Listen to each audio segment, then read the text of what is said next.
இறையேசுவிலே பிரியமான சகோதர சகோதரிகளே, உங்கள் எல்லோருக்கும் ஆண்டவர் ஆகிய இயேசு கிறிஸ்துவின் பெயரால் காலை வணக்கங்கள் மற்றும் வாழ்த்துக்கள். நான் உங்கள் அகஸ்டின் வேதியர். இன்று ஜூன் மாதம் 3ஆம் தேதி 2024ஆம் ஆண்டு. ஆண்டவரின் மடியில் 5 நிமிடங்கள். ஒரு விவசாயி தன்னோட நிலத்தில் பயிர் வைக்கிறான்னு வச்சுங்களேன்.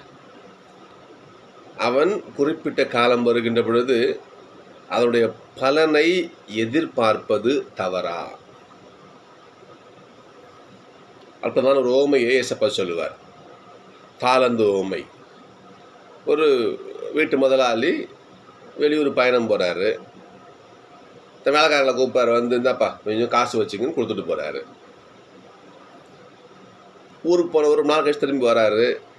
நான் கொடுத்த காசு என்ன பண்ணீங்க என்று கணக்கு கேட்கிறார். நான் கொடுத்தனே அதோடைய பலனை கொடுங்கன்னு கேட்குறார். இது தவறா?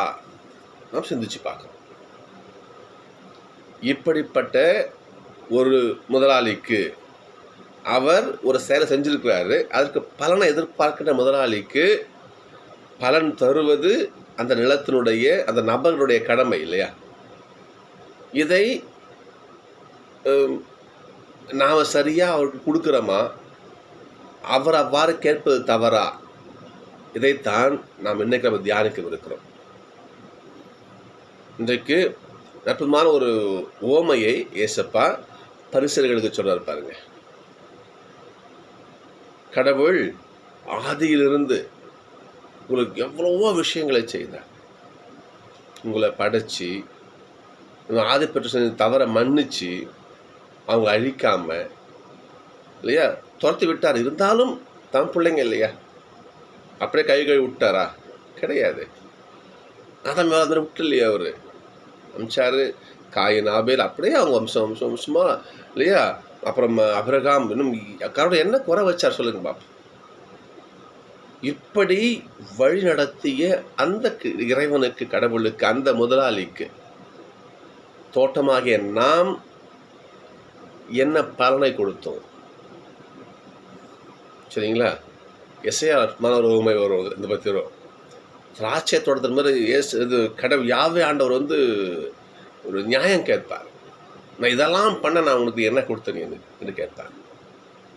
அப்படிப்பட்ட ஒரு உண்மையைத்தான் இன்றைக்கு புதிய ஏற்பாட்டில் சொல்ல பாருங்க. கொடிய குத்தகைக்காரர் ஓமை. முதலாளிக்கு ஒரு தோட்டம் இருக்குது. அவர் என்ன பண்ணுற, தோட்டத்தை கொத்தி பயிரிட்டு அதுக்குள்ள பிழிவு அதுக்கு திராட்சை விழா பிழிகிற பிழிகிற இடமா அமைச்சு எல்லாம் ரெடி பண்ணி அங்கே வேலை செய்ய தொழிலாளர்கள் குத்தகை கொடுக்குறாரு. எப்போ நீங்கள் வச்சு பயன்படுத்துங்க, அதனோட வாடகையை குத்தகையை எனக்கு கொடுங்கன்னு சொல்லிட்டு விட்டுட்டு போகிறார். நல்ல என்ன பண்ணல பழுக்க சாப்பிட்றாங்க. ஆனால் அவர்கள் மட்டுமே உண்டு கொழிக்கிறார்களே ஒழிய அதனுடைய பலனை அந்த முதலாளி கொடுக்குமா இல்லையா? கொடுக்கல. சரி, அவர் என்ன பண்ணுறாரு, ஆள் அனுப்புகிறாரு. போய் என்னுடைய வாடகை குத்தகையை வாங்கிட்டு வாங்க அனுப்புகிறார். ஆனால் அவர்கள் கடவுளால் முதலாளி அனுப்பப்பட்ட ஆட்களை அடிக்கிறாங்க, கொல்றாங்க. இறுதியில் சரி நம்ம வேலைக்காரங்களை மதிக்கலை, தம் பிள்ளையாவது அனுப்புவோம். தம் பிள்ளை இல்லையா, மதிக்க மாட்டாங்களா என்ற பிள்ளையும் அனுப்புகிறார். அவர்களுக்கும் அதையே செய்கிறாங்க. அவரை கொன்று நகருக்கு வெளியே தூக்கி போட்டுறாங்க. அற்புதமான ஒரு இன்னைக்கு ஓமை இது. இன்னைக்கு இதில் மீட்பின் திட்டம் முழுமையும் இந்த ஒரு ஓமையில் வருது பாருங்க. கடவுள் அது என்ன பண்ணாரு, இறைவாக்கினர் அனுப்பிச்சாரு. போங்க மக்கள் நல்வழிப்படுத்துங்க.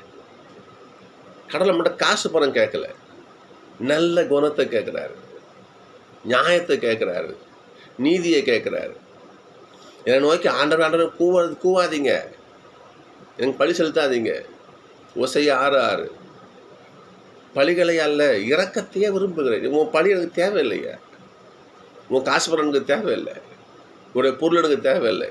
நீ தர ஆட்டுக்கடை அதெல்லாம் எனக்கு அவசியம் கிடையாது. ஏன்னா இதெல்லாம் நான் உனக்கு கொடுத்த பிச்சை, என் மக்களாக உனக்கு நான் போட்ட பிச்சை. அதெல்லாம் இதே திருப்பி எனக்கு கொடுக்காது. அப்போ வேற என்ன வேணும்? கடவுளுக்கு என்ன நம்ம திருப்பி கொடுக்குற கைமாறு குத்தகை என்ன? இதைத்தான் இன்றைக்கு முதல் வாசகம் பேதுரு அதை இப்போ வாசித்து பாருங்க பார்ப்போம். முதல் அற்புதமான ஆசையை கொடுக்குறாரு. நீங்கள் கடவுளால் நீங்கள் அழைக்கப்பட்டிருக்கிறீங்க, உங்களுக்கு சமாதானமும் ஆசையும் பலமும் உங்களுக்கு கடவுள் கிடைக்கட்டும். அவர் ஆசீர்வாதம் பண்ணிட்டு போயிடுறாரு பாருங்க. கடவுள் உங்களுக்கு கொடுத்த அந்த வாழ்க்கையினுடைய பலன் என்னென்ன லிஸ்ட் வருது பாருங்க, அப்படியே வருது பாருங்க. நற்பண்பு, அதோடு கூடிய நல்ல அறிவு, நல்ல அறிவு கொண்டுருங்க, நியாயமான அறிவு கொண்டுருங்க, தீய கெட்ட அறிவு வேண்டாம். அதுக்கு பாருங்க பார்ப்போம். தன்னடக்கம், அடக்கத்தோடு இருங்க, ஆணவமாக இருக்காதீங்க. எவன் தன்னை தாழ்த்துகிறானோ அவனை கடவுள் உயர்த்துவார். உயர்த்தும் பொறுப்பு அவருக்கு கொடுங்க, நீங்கள் உங்களை உயர்த்திக்காதீங்க. தன்னடக்கம். அதுக்கே பாருங்க பார்ப்போம். மன உறுதி, நம்பிக்கை, விசுவாசத்தோடு இருங்க. நான் கொடுப்பேன், உங்களுக்கு செய்வேன். நான் என்கிட்ட வரீங்களா, என்கிட்ட மட்டும் வாங்க. என்ன உறுதியாக இருங்க, மன உறுதியாக இருங்க, அவநம்பிக்கையாக இருக்காதீங்க. அதுக்கே பாருங்க பார்ப்போம். மன உறுதி, இறைப்பற்று.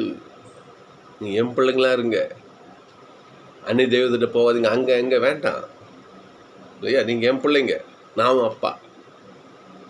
பிள்ளைகளே என்ன பண்ணுங்க, என்கிட்ட பற்றோடு இருங்க, இறைப்பற்று கொண்டு இருங்க. அதுக்கு பாருங்க பார்ப்போம். சகோதர அன்பு கொண்டு இருங்கள். ஆண்டவரே, சகோதர அன்பு கொண்டு இருங்க. என் மேலே மட்டும் பற்றா இருக்காதீங்க, மக்கள்கிட்டே பற்றோடு இருங்க. 10 கட்டளைங்க தானே. இந்த 10 கட்டளைகளும் 2 கட்டளைகள் அடங்கும். ஒன்று, கடவுள் அன்பு செய்ய, முன்ன நேசிக்கிற மாதிரி எல்லாரையும் அன்பு செய். வேற என்ன சொல்லுங்க பார்ப்போம். ஆக அன்பு செய், அன்பு கொண்டு வாழ்ந்தாலே போதும் தானே. பாருங்க பார்ப்போம். இறைப்பற்றோடு இருங்கள், மன உறுதியோடு இருங்கள், சகோதர நேயம் கொண்டிருங்கள். எல்லார்கிட்டையும் அன்போடு பழகுங்க. நம்ம என்ன பண்ணுறோம் யோசித்து பார்க்கணும். சகோதர அன்போடு நம்ம இருக்கிறோமா சிந்திச்சு பார்க்கணும். அதுக்கு பாருங்க பார்ப்போம். சகோதர நேயத்தோடு அன்பு கொண்டிருங்கள். சகோதர நேயத்தோடு அன்பே சிறந்தது பவுல் சொன்ன வார்த்தை 1 கொரிந்தியர் 13. என்ன விசுவாசம் இருக்கட்டும், உடலையே நீ கையெழுச்சி தான தர்மம்லாம் பண்ணு, என்ன வேணா இருக்கட்டும், அன்பு இல்லையே நீ ஒன்றும் இல்லைன்னு பவுல் சொல்லுவார். அப்போ அன்பு தான் தலை சிறந்த. பார்ப்போம். இந்த பேதுரு சொல்ல பாருங்க, அந்த பவுலுடைய வார்த்தைக்கு உடன்படுறாரு பாருங்க. அப்போ எல்லாம் கடைசியில் முத்தாய்ப்பு அன்பு. உன்கிட்ட அன்பு இருந்துச்சுன்னா நீ எந்த தவறும் செய்ய மாட்டேன். எல்லாரும் நேசிச்சுன்னா உன்கிட்ட பாவம்ன்றது இருக்காது.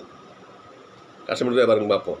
நீ என்ன பண்ணுங்க, எல்லாவற்றிலும் ஆச்சரியமாக என்ன பண்ணுங்க, அன்பு கொண்டு விளங்குமாறு முழு ஆர்வத்தோடு முயற்சி செய்யுங்க. முழு ஆர்வத்தோடு இருங்க, விடாமுயற்சியோடு இருங்க இல்லையா. மனசு விலகி போயிடாதீங்க. விடாமுயற்சியோடு இருந்து என்ன பண்ணுங்க, நீங்கள் வாழ்க்கையை வாழுங்க என்று சொல்லுகிறார். இவைகள் தான் கடவுள் நம்மகிட்ட எதிர்பார்க்கிற குத்தகை பலன். நாம யோசிச்சிட்டோம், நம்மக்கிட்ட கடவுள் இதெல்லாம் எதிர்பார்க்கல. காசு, காணிக்க, அதை கொடுத்தா போதும். வெளியே போகிறோம், மாதா மாட்டை வேண்டுறோம், சுசேப்பத்தை வேண்டுறோம், அந்த நாட்டை வேண்டுறோம். அவங்க என்ன பண்ணுறாங்க, நமக்காக பரிந்துரை செய்கிறாங்க, அற்புதம் நடக்குது, வாழ்க்கையில் ஏசப்ப நல்லது செய்கிறாரு. நம்ம என்ன பண்ணுவோம், போயிட்டு அவருக்கு 10 ரூபா உண்டியில் போட்டால் அப்பா சரியாக போச்சு, நம்ம வாழ்க்கை அது பார்த்துக்குவோம். கடவுளுக்கு நம்ம காணி கொடுத்தாச்சு, கடவுளுக்கு நம்ம தேர் தூக்கியாச்சு, கடவுளுக்கு நம்ம சப்பரம் எழுதியாச்சு, பூசை ஒப்பு கொடுத்தாச்சு. எப்படி பூசை ஒப்பு கொடுத்தாச்சு, புடவை காணிக்க கொடுத்தாச்சு, ஆடு மாடு காணிக்க கொடுத்தாச்சு, சரியாக போச்சு. கடவுள் எனக்கு பண்ணார், நான் அவருக்கு பலன் கொடுத்துட்டேன், முடிஞ்சு போச்சு. இப்படியாக நடக்கின்ற கூட்டம் இன்றைக்கு பெரும்பாலும் இருக்கிற சகோதரர்களே. இது உண்மையாக பொய்யா நீங்கள் சிந்திச்சு பாருங்கள், நீங்கள் யோசிச்சு பாருங்கள். சொல்கிறது பொய்யா உண்மையாக நீங்கள் யோசிச்சு பார்க்கணும் நீங்கள், சரிங்களா? உண்மை தான் இது நடக்குது, கண்ணால் பார்க்குறோம்ல நம்ம. அதனால் கடவுள் நம்மக்கிட்ட எதிர்பார்க்குற குத்தகை பலன், கடவுள் நம்மை பராமரித்து பாதுகாத்து அதுக்குரிய பலன் எது? இவைதான். திரும்ப வாசிக்கிறேன் பாருங்க பார்ப்போம் இல்லையா. நற்பண்போடு இருங்கள், அறிவோடு இருங்கள், தன் அடக்கத்தோடு இருங்கள், மன உறுதியோடு இருங்கள், இறை பற்றோடு இருங்கள், சகோதர நேயத்தோடு அன்பு கொண்டு இருங்கள், முழு ஆர்வத்தோடு இருங்கள், முழு ஆர்வத்தோடு இருங்கள், முழு முயற்சியோடு இருங்கள். இது எதையும் பின்பற்றி வந்துடாதீங்க, முன்னோக்கி போங்க. கடவுள் உங்கள் கூட இருப்பார். இவைதான் கடவுள் நம்மிடத்தில் எதிர்பார்க்கின்ற பலன், நம்மிடம் எதிர்பார்க்கின்ற குத்தகை. இதை பெறத்தனையா ஏசப்பா மனுஷ உருவப்போ நம்ம நடமாடி கொண்டிருக்கிறார். இன்றைக்கு நற்கரண வடிவில் நம்மத்தில் இருக்கிறார். என் பிள்ளைங்க எனக்கு பலன் கொடுக்க மாட்டாங்களா? என் பிள்ளைங்களுக்கு நான் உசுரையே கொடுத்தனே, உயிரே கொடுத்து இவங்களை பாவத்தெல்லாம் அழிச்சு இவங்களை மீட்டனே. எனக்கு என் பிள்ளைகள் பலன் கொடுப்பாங்களா? மாட்டாங்களா? நற்பண்பாடு இருக்க மாட்டாங்களா? தாழ்ச்சியோடு இருக்க மாட்டாங்களா? அன்போடு இருக்க மாட்டாங்களா? சகோதர பாசம் இருக்க மாட்டாங்களா? என்று கடவுள் இந்த பலன்களை நம்மகிட்ட கேட்கிறார். அவர் எதிர்பார்க்கும் பலனை நாம் அவருக்கு கொடுத்தால் கடவுள் எப்படி பார்த்துறீங்களா? யோசிச்சு பாருங்களான்னு பார்ப்போம். ஏசப்போட திருப்பாடல் வாசிக்கணும் நம்ம இன்னைக்கு. கடவுள் எதிர்பார்க்கிற பலனை நாம் அவருக்கு கொடுத்தால் அவர் எப்படி பாருங்க பார்ப்போம். அவர்கள் என் மீது அன்பு கூர்ந்தால், அவங்க என் சார்பாக அவங்க இருந்தாங்கன்னா, அவர்கள் நான் சொல்கிறத கேட்டு இருந்தாங்கன்னா, எனக்கு பலன் கொடுத்தாங்கன்னா, ஏன்னா நான் அன்பு செஞ்சு நேசித்தாங்கன்னா, நான் அவர்களை விடுவிப்பேன். நான் விடுவிப்பேன். அவர்கள் என் பெயரை அறிந்துள்ளதால் அவர்களை பாதுகாப்பேன்.